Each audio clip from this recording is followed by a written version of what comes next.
Hey, so it's day 2 of my temple tour here in Siem Reap in Cambodia.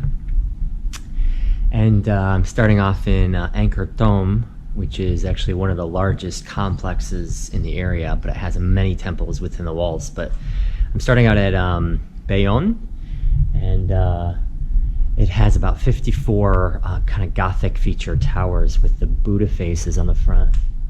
This one was built in between 1100 and 1200. I can't remember exactly the date. But I'm gonna go climb up inside. You wonder what's inside of here. I think it might be like a tomb. I'm not sure.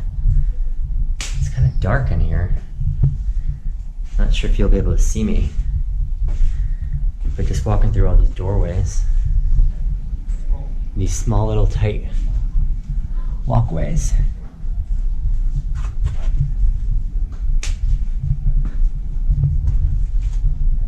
Wow. And you can see all of the amazing Buddha heads here on 54 towers, and one to represent each of the then 54 Cambodian provinces, but there's not 54 anymore. There's only 34. But each of the faces is said to represent the actual king. It's a look-alike.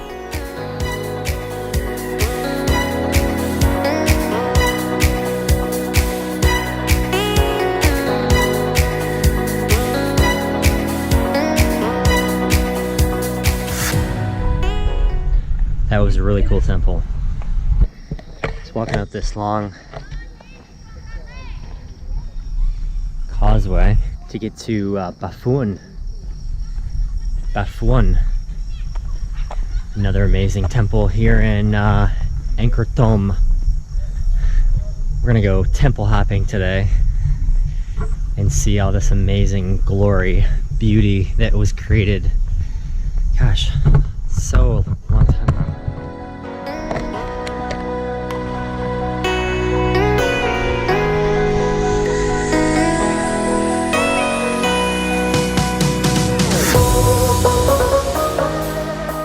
It almost like has some aspects of like almost like a castle from Europe mixed with maybe Inca pyramids, Aztec pyramids, I'm not sure, but it's like a pyramid shape. One of the awesome things about these ancient temples, they have like small little walkways. You can see my head's above the kind of the base of the window sills, but and you can see the ceiling above me, and actually you'll see how it's constructed, but you can see that it's not all the way there because it's caved in over the years. But this one's less touristy than the other one. The other one was like crazy with tourists.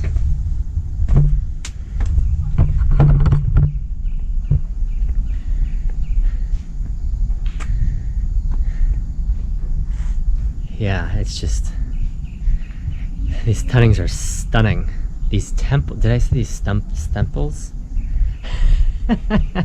These temples are stunning. Gosh, if all these temples were built in kind of between 1100 and 1200 AD, that means all these carvings were done around that time, and they've withstood the elements of time. They've withstood over almost 1,000 years now. The fact that you can tell kind of what's happening and all the detail. This whole temple is filled with all these carvings. I wonder how much time it took. I can't even imagine how much time it took to climb these really steep stairs to get to the top of the temple. I don't know how they actually climbed the actual stairs that are below here that are just as steep. So the history of this temple is called Baphuon, and before the Civil War in the late 1970s, archaeologists took it apart, this whole temple apart, to 300,000 pieces, but the Khmer Rouge, bad guys, destroyed all the documents of how to put it back together. So archaeologists have basically spent the past 20-30 years putting this entire temple back together. And yeah, you can see like they've numbered a lot of the blocks to show the placement of them, but a lot of times I had to guess. So they painstakingly put this temple back together over many years, so it's pretty incredible that this temple was once taken apart and now it's back together. And actually you can see, kind of see in the wall here, you can see the Buddha laying down in the rock face. That's why it looks curvy. It's pretty cool, actually. Yeah, you can see the face there, and you can see the body come down the wall. It's laying down. It's a laying Buddha. One of my favorite things to do is go off the beaten path, kind of to get away from the crowd, and find things like this. This is like along a wall back in the forest that no one is looking at right now. Yeah, it's like this awesome gate to one of the walls near the old royal palace here in the forest. So yeah, it's pretty cool. Yeah, finding more cool stuff here. Walking way out of the way of the tourist area, but found these huge trees growing out of this really old temple. Yeah, you can see how these ancient temples have just been left to decay. The trees growing up out of them. It's kind of pretty though to see the trees do that. Standing here on the elephant terraces, right in the middle of Angkor Thom, and this is back in 1100, 1200 AD. This is where they had, and actually 1300. So they had huge processions, can you imagine, with elephants and carts and colors, yeah, like just huge processions of hundreds of thousands of people. It's crazy how they built these, right? Like these rocks were carved and they're like, you know, a jigsaw puzzle.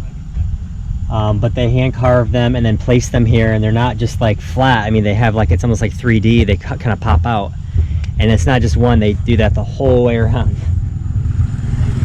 It's a lot of time and effort, but it's incredible. And this is the Terrace of the Lepers. But you can see all these like lepers carved into the side of these rocks.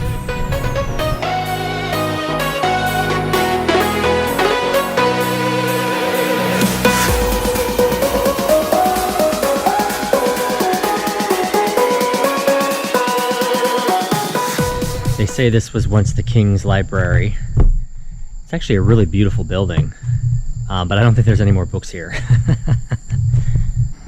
I'm not sure what this temple's called, but it's kind of peaceful. Just away from the crowds and out in its own little area.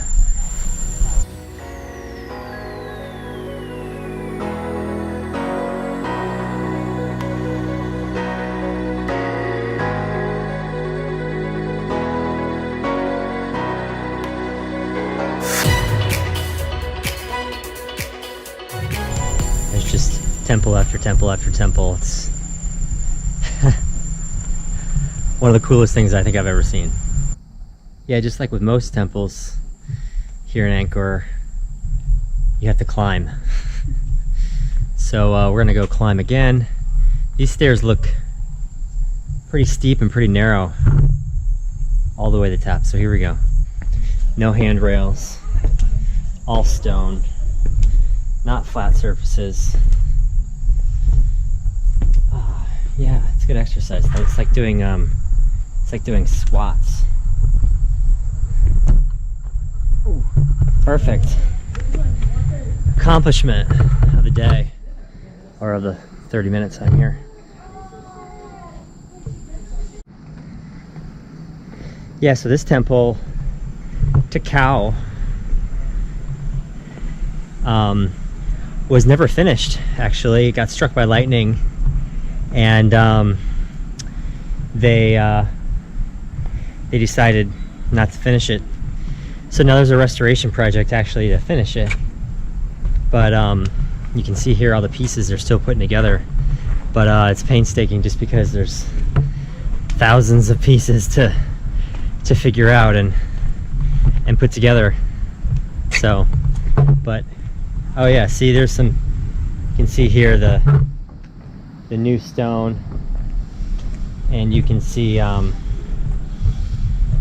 yeah, you can see here the new stone they're putting in, and the structures to make it last forever, or to make sure that it doesn't come tumbling down or crumble. It's pretty impressive. This is not the most, I guess, beautiful temple of all of them. It's because they didn't have any really carvings on the temple. So yeah, you can see I'm like almost like mountain climbing here. But they really didn't have any carvings, so it's not as pretty as some of the other temples that I've been to. You just lean forward a little bit, you'll be fine. Oh. Oh. And the ceiling is wide open. Hopefully those rocks don't fall. It's really crazy how these trees just have grown up all the way through the temples. And you can see behind me, this tree's huge, coming out of just the ground and wrapping itself around the temple. So yeah, it's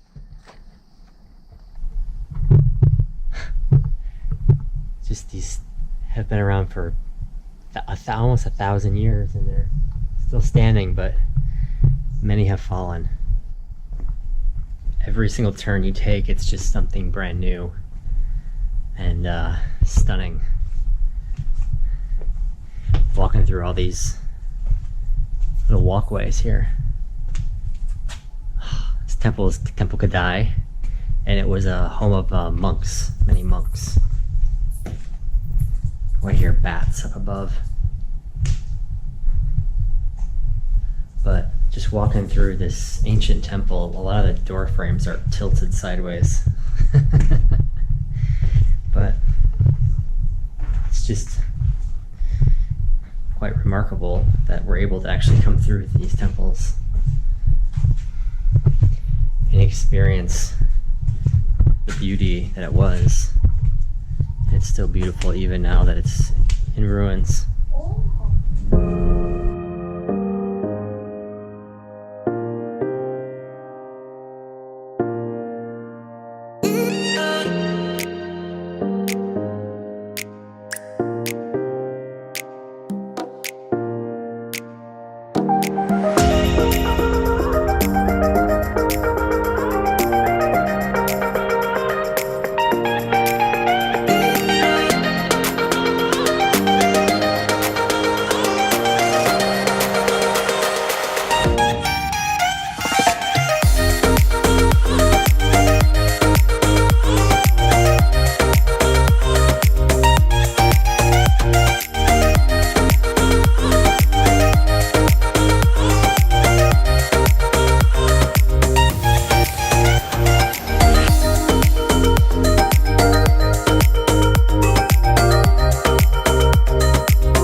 These guys are making noises behind me.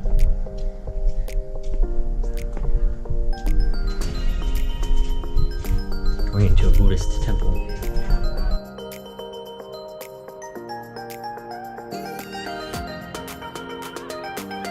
Yeah, this is one of the oldest temples. They must have redone it because the brick is actually done pretty nicely, but I think they kept the original carvings into the brick, because you can see the difference between the brick, but it's really intricate. This is one of the oldest temples, built in 900 AD. Hard to